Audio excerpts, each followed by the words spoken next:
Hi folks, John Mark here with Catalyst Connect. I'm so excited to show you guys the new user interface for our client portal plugin for WordPress. As you can see here, we've done a big revamp of the backend UI, as well as added some really slick features to design your pages on the front end. I want to point out that there was an update to the scope or the permissions that the app has with CRM to add more functionality. And if you find that your data is not syncing properly, go ahead here to the Zoho API settings, and all you'll need to do is click Authorize CRM again to re-establish the connection. So if you ever have a problem with data syncing, just go in here and refresh the authentication to refresh that scope. You'll periodically need to do this if you end up resetting your password authentication tokens that connect this app to Zoho, or if there's a permission change. So let's dive into some of the new updates. As you can see on the home dashboard here, we give a quick overview of which apps are actually connected.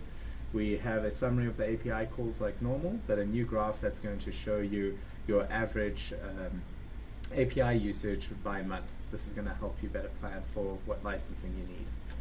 As we head into the Zoho API settings, this is going to be very similar to the original interface. However, we have things a little bit better organized with the instructions for how to authenticate each app. Heading into the customization tab, we, much like the previous version, have the ability to click and drag and drop these menu items to change the front-end menu.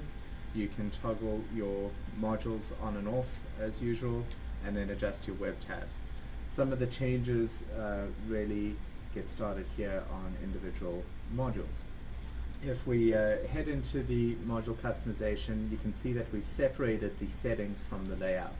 So now on the settings panel, we have the ability to show that tab to the front-end user. We can adjust the menu label, and we now have the ability to customize the icon on the front end. A couple updates ago, you saw that we've added the date formatting, which adds better support for international clients. We, much like the previous version, have the ability to enable multi-account features and select the field that's driving the multi-account. Now, this is a big update that we'll do a separate in-depth presentation on. We've added support to allow for the portal to handle data relationships at either the account level, which is the way that the app got started, where all data rolls up through the account record. We've now added support so that you can choose to have the data relationships shown at the contact level as well as the vendor level. So this is going to allow you to really create a vendor portal as opposed to a client portal, and then for those users that want to only see, if you want to only show them the data related to their contact record, you can do that as well. So these fields over here help to define the relationships between a record and the account or the contact.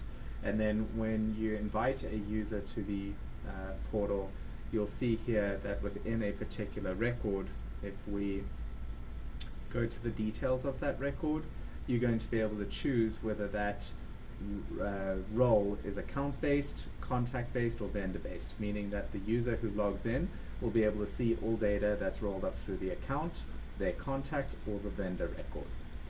So let's go back here to the rest of the settings on the account record.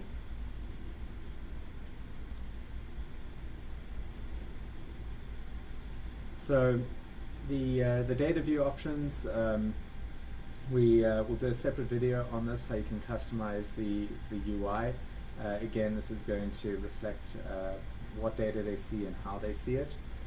We have, like normal, the description area.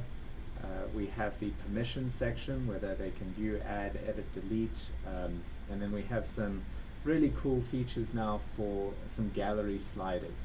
So if you want to bring some images into the front end, you can choose to add the slider. What this is going to do is going to create a slider on the detail page of a record, and it's going to show the attachments the images that are in the attachment section of that record in Zoho, and then you can choose to have it auto slide or just be a manual slider.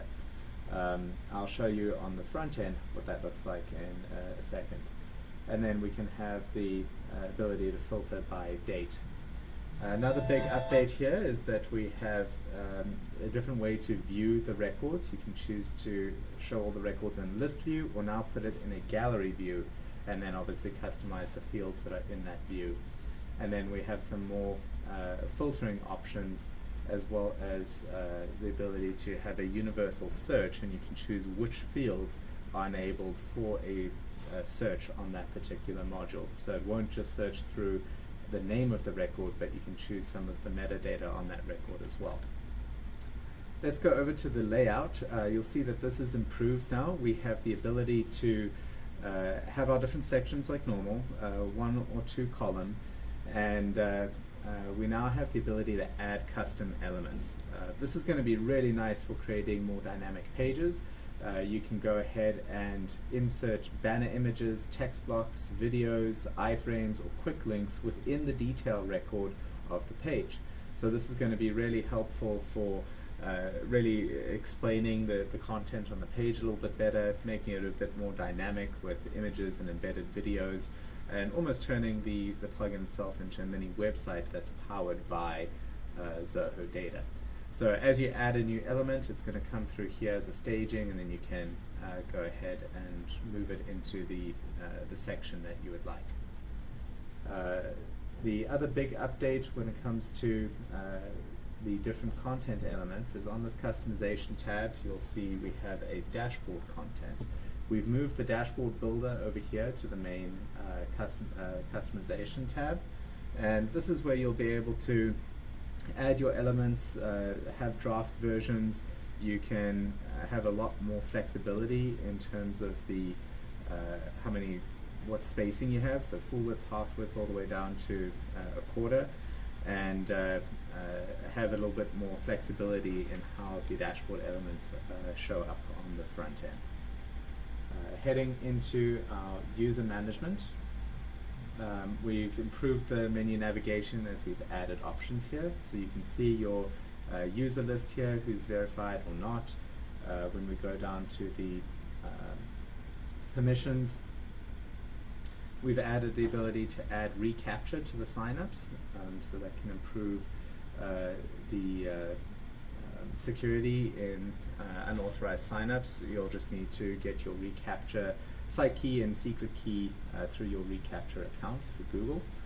And then if we go over to settings, this is where we're going to be mapping our user fields to the CRM.